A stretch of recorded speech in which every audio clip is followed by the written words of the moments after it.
اس کو لوٹا رہے ہیں، یہ اس کی مہربانی ہے، ہم سے لے رہے ہیں۔ ورنہ وہ زمانہ انشاءاللہ اب آنے والا ہے، جو حالات پیدا ہو چکے ہیں،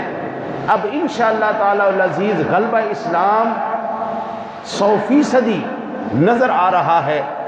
بوسنیا ہو، چیچنیا ہو، کشمیر ہو، پاکستان ہو، چائنا ہو، دنیا کا کوئی ایسا خطہ نہیں جہاں پر مسلمان کو مارا پیٹا نہیں جا رہا، اس کی جانیں نہیں لی جا رہی، ہر مقام پر اب انشاءاللہ تعالی العزیز اس سے آگے کچھ نہیں ہوگا، اس سے آگے ایک ہی بات ہوگی، انشاءاللہ اللہ اب اسلام کو غلبہ عطا فرمائے گا۔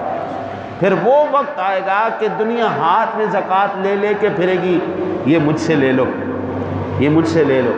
آج تو بڑے بڑے لوگوں کے کشکول کھلے ہوئے نا جی، آپ وہ چاہے کوئی بھی ہو، کہیں پہ بھی ہو، جتنا مرضی بڑی سیٹ کا ہو، وہ IMF سے مانگنے والا بڑا بھکاری ہو یا سڑکوں پہ مانگنے والا چھوٹا بھکاری ہو، ہاں جی، وہ الگ بات ہے کہ اس ملک کے اندر اب رشوت بھی مہنگی ہو گئی ہے، ہاں جی، ہر ایک کا کشکول کھلا ہوا ہے،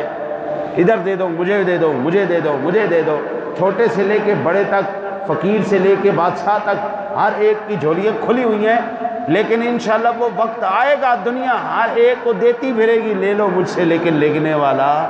نہیں ملے گا، انشاءاللہ وہ دور آنے والا ہے۔ میرے آقا نبی اکرم صلی اللہ علیہ وسلم کی ذات گرامی نے جو ہمیں تعلیمات دی ہیں، ان کا خلاصہ یہ ہے جی کہ خدا کے واسطے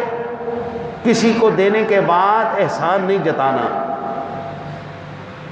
میں جڑا بڑا امیر آدمی ہے جی، میں انہیں راشن تقسیم کر دیتا، میں انہوں بھی دیتا، میں انہوں بھی دیتا، 1000 روپیہ دے کے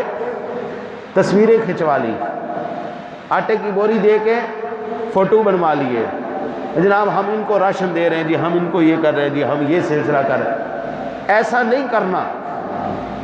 قرآن کہتا ہے یا ایھا الذین آمنوا لا تبطلوا صدقاتکم بالمن والأذى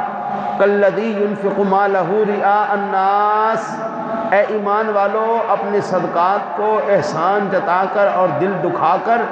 اس شخص کی طرح ضائع مت کر دینا جو لوگوں کو دکھانے کے لیے اپنے مال خرچ کرتا ہے۔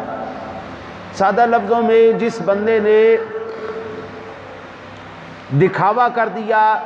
دکھا دیا، احسان جتا دیا، اب بجائے اس کے کہ وہ اس کو فائدہ دیتا، اب وہ بندہ مصیبت میں گرفتار ہو گیا ہے۔ ایک تو مال بھی دیا، دوسرا عذاب الہی کا مستحق بھی ہو گیا۔ ایک مال بھی دیا، دوسرا ضائع بھی ہو گیا، ثواب سے بھی محروم ہو گیا اور تقوی سے بھی محروم ہو گیا۔ اب جناب جو بندہ بھی خرچ کرتا ہے وہ اللہ کے نام پر اور اپنی آخرت کو سنوارنے کے لیے خرچ کرتا ہے۔